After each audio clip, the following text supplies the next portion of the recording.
Glory Cloud Podcast, Episode 13.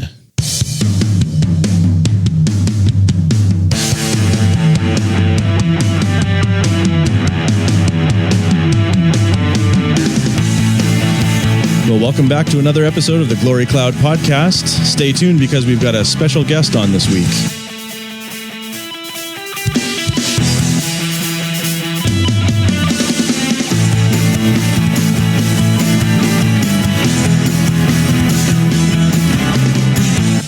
Well, welcome back to another episode of the Glory Cloud Podcast. I'm your host, Chris Cahy, and I'm joined by our co-host, Charles Lee Irons. Welcome back, Lee.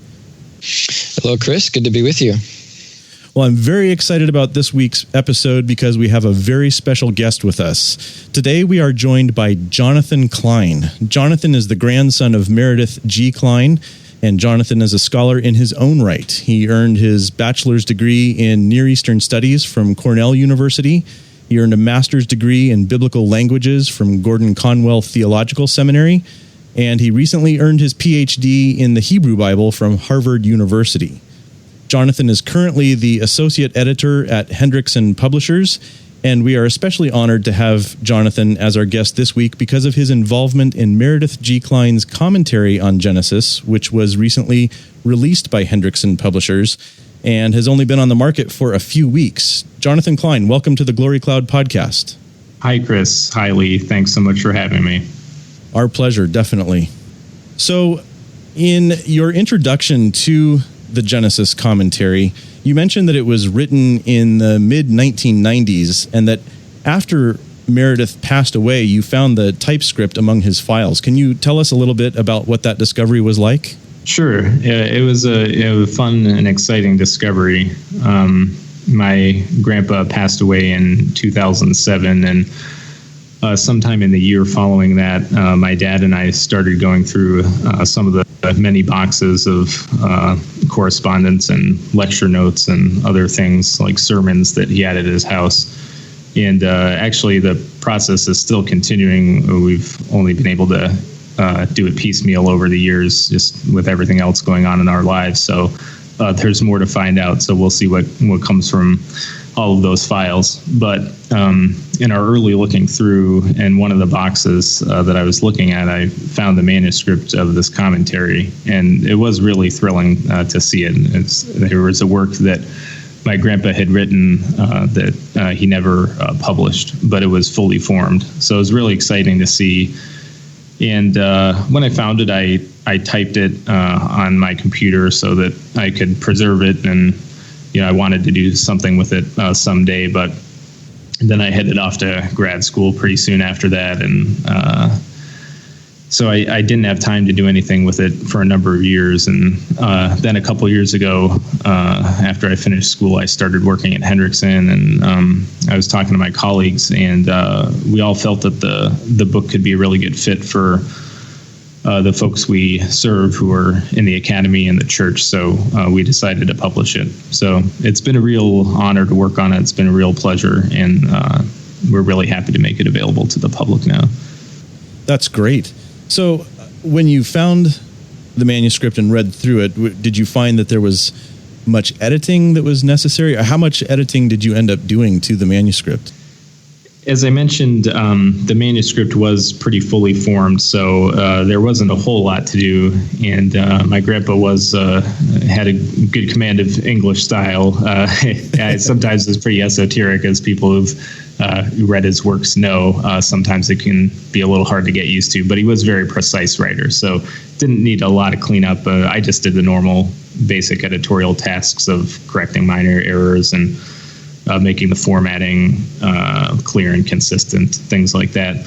I also rearranged a small amount of material. He had some outline material of the book of Genesis that I shifted around a little bit for clarity. I thought could rework it in a way that would be more helpful for readers.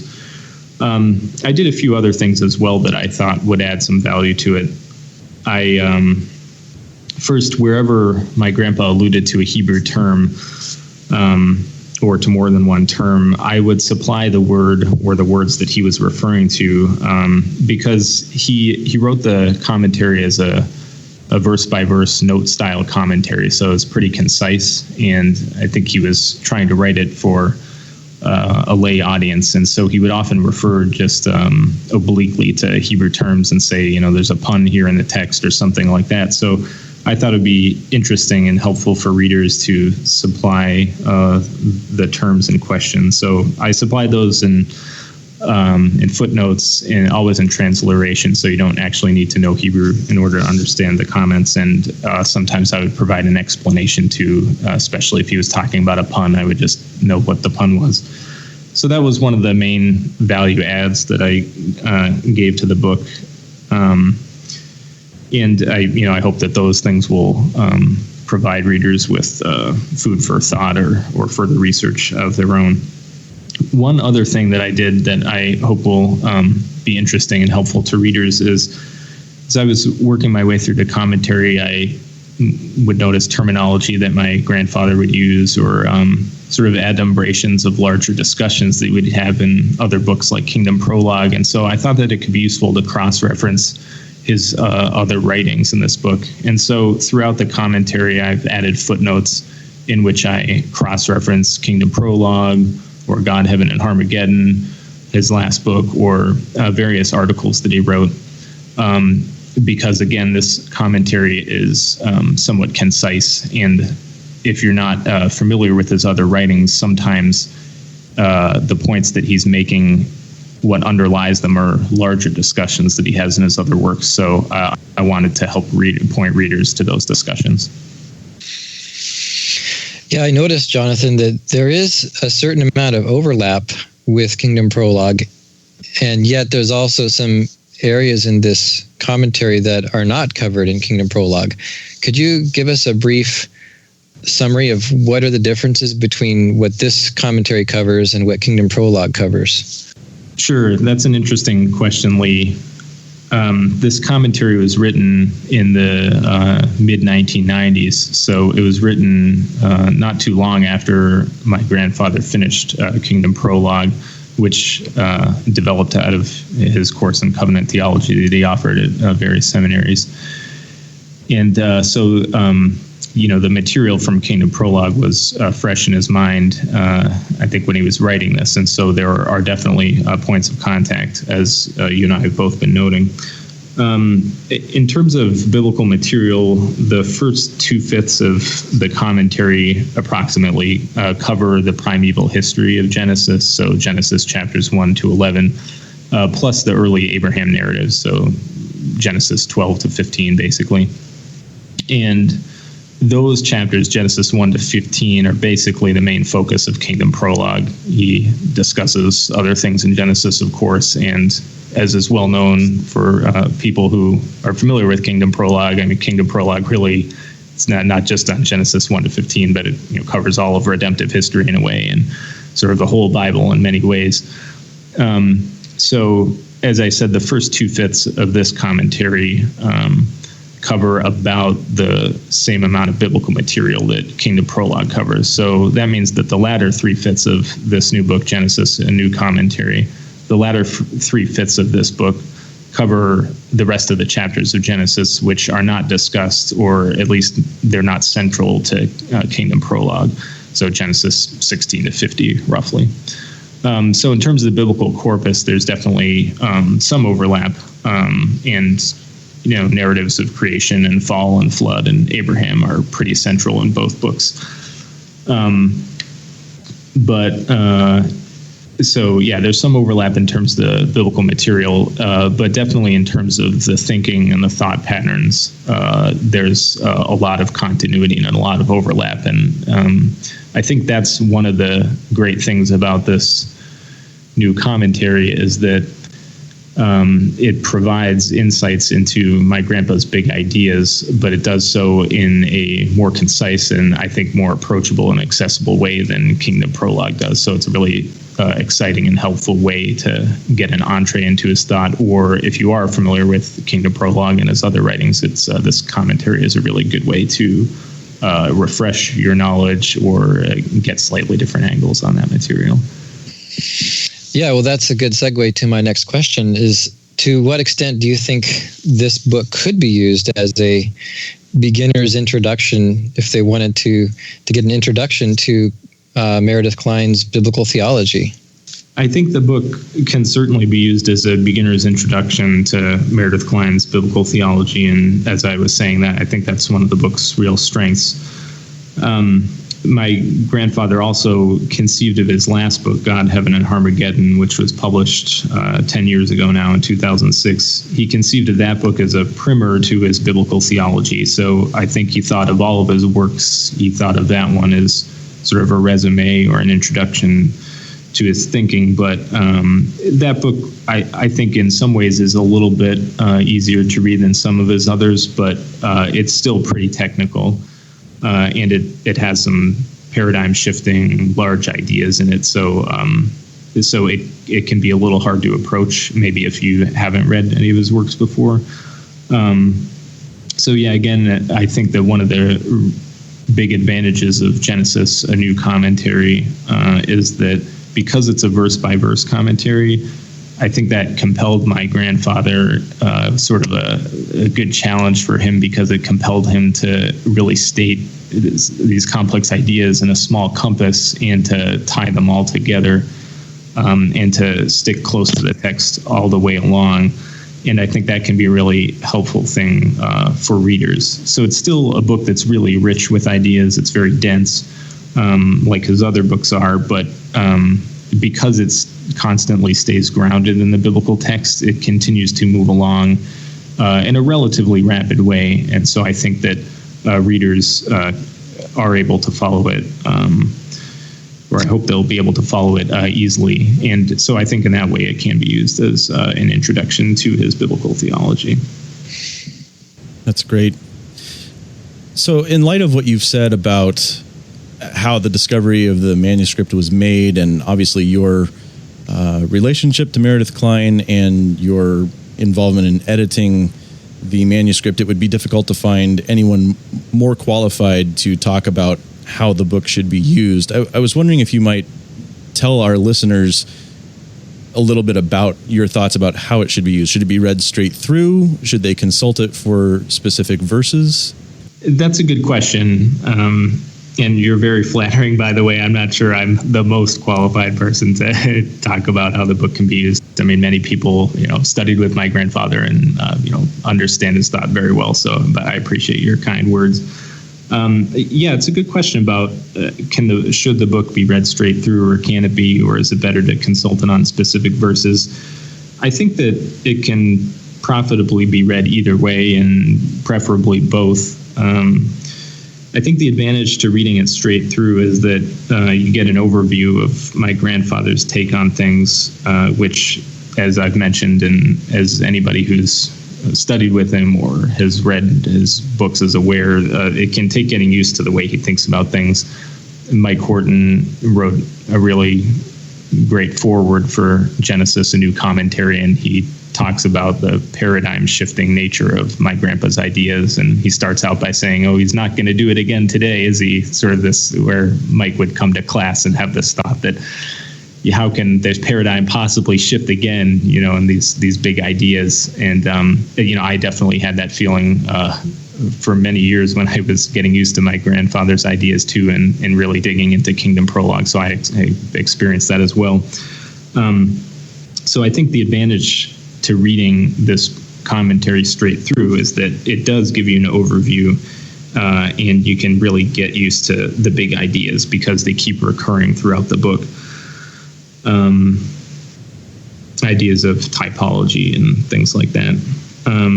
And I think another advantage to reading it straight through is that there is this constant alternation between the forest and the trees, as it were. It's sort of zooming in and zooming out, because it's sticking closely to the text and moving through the text of Genesis, while at the same time interfacing with these large ideas of his about typology and Old Covenant and New Covenant and things like that.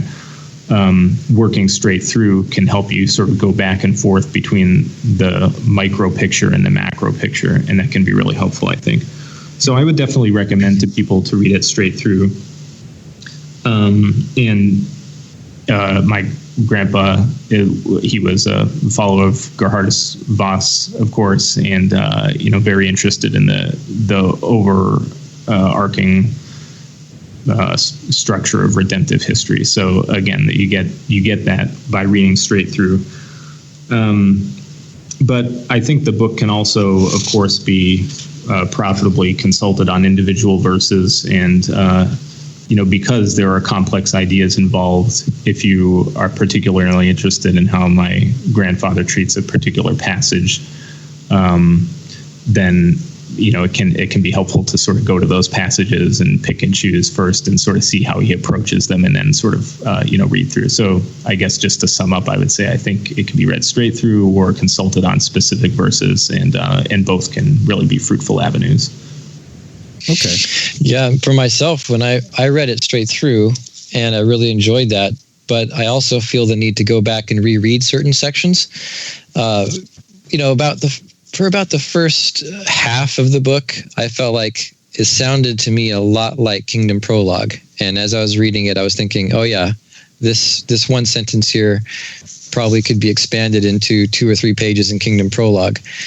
But then as you get into Genesis, once you get past, around Abraham or so, and you start getting into the narratives with Jacob and Isaac and Ishmael, there's some really interesting sections in there where he's giving some really helpful interpretations of broader sections of Genesis. Like, for example, the whole Joseph narrative was really well done and just beautiful, the way he brought out all the typology and so on.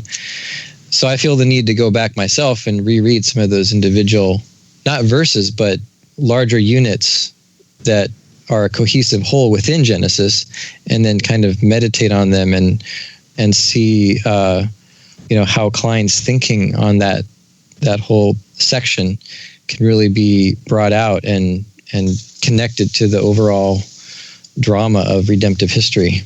Thanks, Lee, for those comments. I felt much the same way as I was reading through it myself, so I really appreciate you saying those things. Yeah.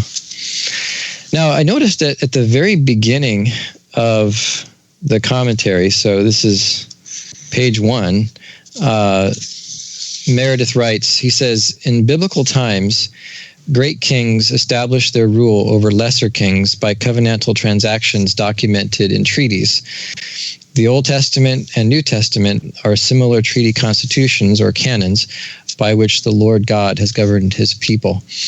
And I wanted to ask you, Jonathan, a question about this. I get the impression that contemporary Old Testament scholarship doesn't talk about these parallels between the Old Testament and the Hittite and Assyrian vassal treaties as much anymore. I mean, back in Meredith's day, back in the 1950s and 60s, it seems like it was a big topic, and a lot of people were writing about it, Mendenhall and so on. But now I don't hear too much about it from modern Old Testament scholars. Is that impression true? Does modern Old Testament scholarship question or even reject the validity of those parallels? Yeah, that's a really interesting question. And you're right that in some ways this isn't really a large issue in Old Testament scholarship anymore. Things have changed a lot since the 50s and the 60s, of course, in that regard in particular. But interestingly, there still is a discussion on this issue.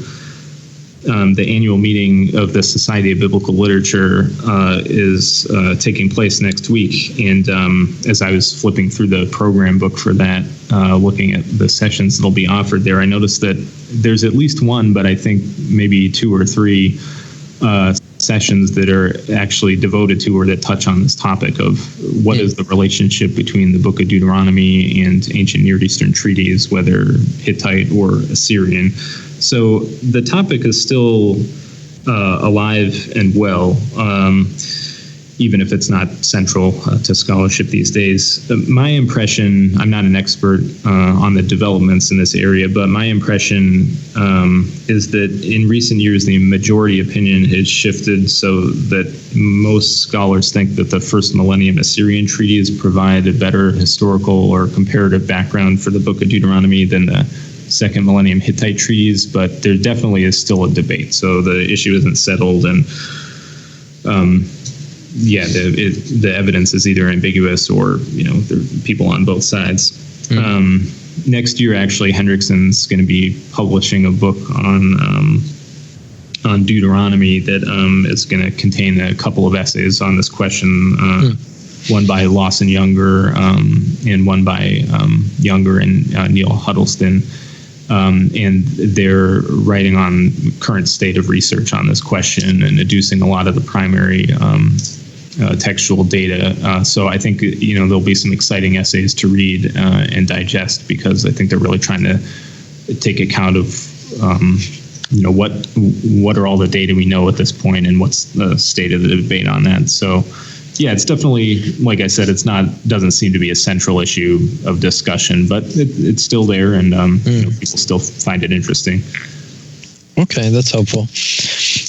Jonathan, when I was taking Pentateuch with your grandfather, I remember this was early on, may have even been one of the first few class sessions, and he talked about some structural phenomena in Genesis, and I took some notes, but it had to do with Antichrist crises, and I couldn't help but notice the way the commentary was organized in terms of divisions, and I'm just wondering if you could talk about whether Meredith Kline saw the structure of Genesis as correlated with Antichrist crises and judgments, or could you talk about that?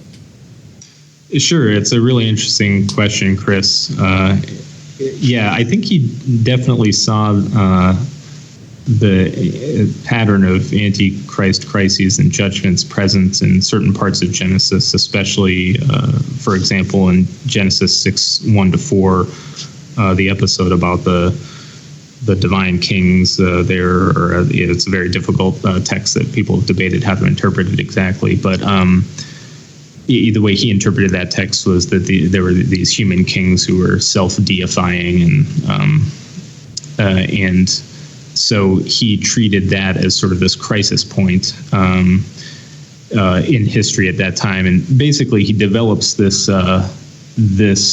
idea pretty explicitly in his last book, the last book that was published while he was alive, God, Heaven, and Har Magedon, where in that book he sort of paints this picture of how all of history can be conceived of as involving this recurring pattern, where I think the basic elements are that God makes a covenant with his people, and then there's this so-called interim period during which the people of God live out their witness in the world. And then at a certain point, evil prevails, so that there's what he termed an Antichrist crisis. So just evil's getting really sort of persecuting the saints and just coming to a breaking point. And then that eventuates in judgment on evil and deliverance for God's people. So it's sort of this 4-step process, and he develops how he saw that as sort of a recurring motif throughout the whole Bible, actually. So that's in God, Heaven, and Har Magedon. And so he wrote, years ago, he wrote an article called Divine Kingship in Genesis 6:1-4. And so he talks about this pattern a bit in the early chapters of Genesis, but I think he also saw it in Genesis as a whole. So in the post-Diluvian period, I think the main way it worked out in his mind was that God makes a covenant with Abraham, and then basically the rest of the book of Genesis deals with the interim period during which God's people are pilgrims in the world. They're establishing altars throughout the land, but they're not laying any kind of political claim on it, and they're respecting their neighbors and living at peace with everybody. And so he said that it's parallel to the New Covenant situation, where we're called to love our neighbors and to do good to everybody. And so that's what you see throughout most of the book of Genesis. And then the final elements of that historical pattern that he saw there actually occur at the beginning of the book of Exodus, where there's the rise of the Pharaoh who oppresses God's people, and then the judgment at the Red Sea and the correlative deliverance of God's people there. So basically, I think he would say, that the beginning of Genesis, sort of pre-Diluvian period, involves this pattern. And then the post-Diluvian period, as described in Genesis, involves like the first two elements in the pattern, and then the last two elements of this historical pattern occur at the beginning of the book of Exodus. So it's a little complex. So if people are interested more, I would suggest either looking at this commentary or especially God, Heaven, and Har Magedon, where he really spells out the ideas. Okay, thank you. Well, now we would like to switch gears a little bit, Jonathan, and talk about some of your work. We'd like to congratulate you, first of all, on the publication of your new book, Elusive Sound Play in the Hebrew Bible, published by SBL Press last month. Can you tell us a little bit about what that book is about? I'd be happy to, and I really appreciate you asking about my own work too. I thank you for that. It's very kind. As you mentioned, the book is called Elusive Sound Play in the Hebrew Bible. Allusive, that is dealing with allusions, although sometimes it can be elusive as well, looking for sound play. But the basic point I try to make in the book is that a variety of biblical authors employed sound play within allusions that they made to earlier texts in order to transform the meaning of the earlier texts. And often what that amounted to was unpacking the relevance of those earlier biblical texts for their own day, much maybe as a preacher might do today, unpacking the text, making it relevant for the present day. So why don't I give you a brief example? In Job 7, Job quotes the famous phrase from Psalm 8, what is humankind that you're mindful of them? Ma enosh ki tizkarenu in Hebrew. What is humankind that you're mindful of them? So Job quotes that, but he transforms it slightly into a complaint about his suffering. And so he says to God, what is humankind that you make so much of them, that you examine them every morning and test them every moment? So it seems to be that Job is saying, Psalm 8 is true, but if it is true that you have made human beings so exalted, then why am I being persecuted? Why are you examining me every morning? And I'm persecuted. And so there's no sound play there, but that's just an illusion. But then later in the book of Job, in Job 15, Eliphaz, one of Job's interlocutors, he responds to Job's statement by saying, what is humankind that they can be considered pure? And so in Hebrew, it's ma enosh ki yizkeh. What is humankind that they can be considered pure? And so there, Eliphaz is basically rebutting Job. He's saying, the reason, Job, you're suffering is because of your sin. That must be the reason you're suffering. And that's the answer to his rhetorical question, what is humankind that they can be considered pure? They can't be pure, and you're impure, Job. That's why you're suffering. And so, but when like Job, Eliphaz quotes Psalm 8. But when Eliphaz quotes it, he puns on Psalm 8. So again, in Psalm 8, the Hebrew root is zachar, to be mindful of, and then Eliphaz, he changes the word from zachar to zacha, which means become pure. So it's just slightly different roots that sounds almost the same. And Eliphaz, through the pun, Eliphaz changes the meaning of the text to serve his argument. So that's that's sort of the center of one of the examples that I give in the book. So I provide a number of examples like that, and basically try to make the case that this kind of thing occurs throughout the Hebrew Bible. And it's an interesting exegetical technique. It's also an important one because it shows how various biblical authors reused earlier texts to transform them for their own day. What would you say is the payoff for exegesis and biblical theology? Well, the book is basically a study in interbiblical interpretation, which has been an important subdiscipline within biblical studies for the past few decades. And so it's a study in interbiblical interpretation, but with a sound play twist. So that's sort of the unique quality of it. And I think there's a lot of payoff for exegesis in this kind of work in interbiblical interpretation, because, again, it looks at how certain biblical texts used other biblical texts, and that sheds light on how the authors of the Bible considered God's actions in their own day to mirror God's actions in earlier times, for example, and many other things. And, the way in which different biblical texts relate to one another and the way that the biblical storyline unfolds in an organic fashion are both central, as you know, to biblical theology. So it seems to me that current scholarly work on interbiblical interpretation is really important and has a lot to contribute to our appreciation of the details of how redemptive history unfolds and how the biblical text developed. That's interesting. So, Jonathan, are you working on anything at the moment? I'm always thinking about ways to help people learn and keep up biblical languages. I love languages in general, and Hebrew and Greek and Aramaic in particular. And I really appreciate the opportunities I've had to study and read those languages, and the richness that it brings out when you can read the Bible in the original languages, and it forces you to slow down and think about things in new ways.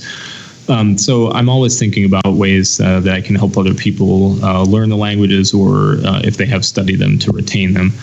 One thing that I was involved in recently in this regard was actually I was a co-author on another book called Biblical Aramaic, a reader and handbook.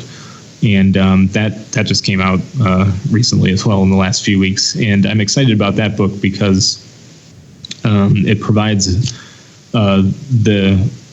the Aramaic texts of Ezra and Daniel, the portions that are in Aramaic, as well as the couple verses in Genesis and Jeremiah that are in Aramaic.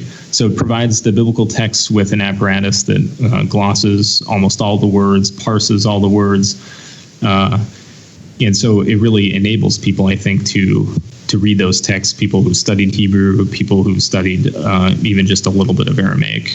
This tool can enable them to really dig into the texts. And then in addition to that, the book includes a lot of what I hope are really pedagogically effective vocabulary lists, morphology lists that basically help you digest in a really efficient way using teaching techniques that have been developed and are tried and true for modern languages that people use all the time.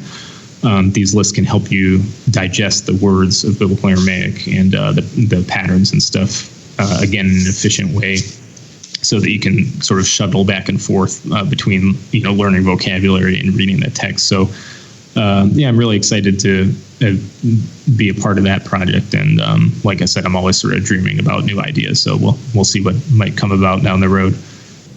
Very good. That sounds exciting. I now have 2 books to add to my reading list. Do you have much of an online presence? Do you have any place you'd like to direct our listeners so that they can follow what you're doing? It's kind of you to ask. I think the best way for people to follow me online is my academia.edu page. If you're not familiar with academia.edu, it's a site where a lot of scholars have pages, and they can post papers they've written, or links to books that they've written, or follow other scholars and just list the kind of things that they're interested in. So for me, that's the best way to follow what I'm doing. The address is the URL is https://harvard.academia.edu/Jonathan Kline. So, or you can just Google me, or look my name up in academia.edu. So I've listed the publications that I've mentioned are there, and anybody can send me a message there if they'd like to get in touch. I'd be glad to hear from anybody, and I update the site regularly. So actually, one other work that I didn't mention that I've been thinking about is next year Hendrickson is going to publish another book of my grandfather's work called The Essential Writings of Meredith G. Kline. if you get Genesis, a new commentary, there's an ad for this book in the back with the cover, and there's a nice picture of my grandpa that my dad took years ago in his study, where he's working on his like writing there in his paper. So that book is a collection of various articles that my grandfather published over about 40 years that I've selected carefully on the basis of there being scholarly, but also pastoral, which I think was one of his great strengths, was bringing very in-depth scholarship on the Bible to his writings, but also bringing this very pastoral, encouraging sensitivity to them too. So I tried to think about what are his articles that showcase both those qualities. So it collects those, and I'll be writing an introduction to that. And my dad's going to write a biographical sketch of his dad, my grandpa, and Tremper Longman is going to write the foreword to that book. So I think it'll be a nice collection, and I hope it will bless people and be another way that people can encounter my grandfather's ideas and see a lot of them together. So anyway, when that comes out, I'll list that on my academia.edu page too. Oh, that's very excellent. exciting. Yeah. I'm really looking forward to that one, because I think that sometimes it's easier to read an article, 20 pages or so, and it only takes you half an hour or an hour, whatever, to read through it. And some of Kline's articles are just so helpful. And like you said, many times they're even very pastorally encouraging. And so, yeah, that's going to be a great contribution to all those of us out there who have appreciated Kline's work over the years and want to see it promoted and see more people get exposed to his ideas. I agree. I'm really excited about the book, and as I'm working on editing it and rereading some of those articles, I just love them, and they're really gives me chills sometimes just reading some of them. Yeah.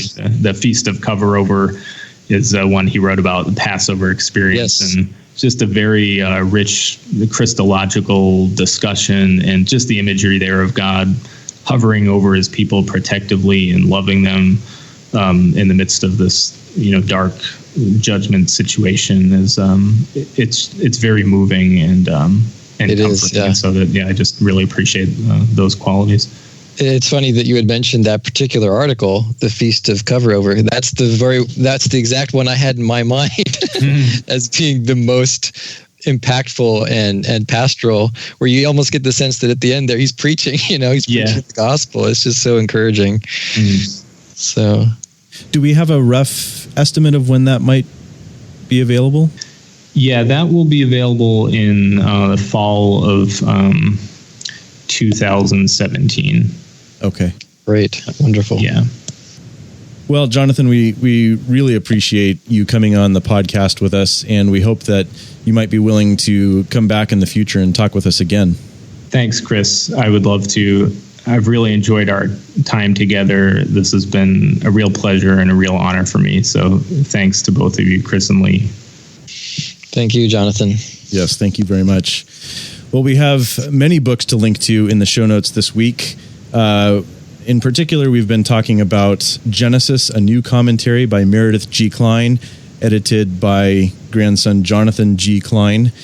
And thank you again, Jonathan and Lee, for joining us on the show. And thank you to our listening audience for joining us. Be sure to leave us comments on the show notes page, and you can email us also at glorycloudpodcast@gmail.com. See you next week.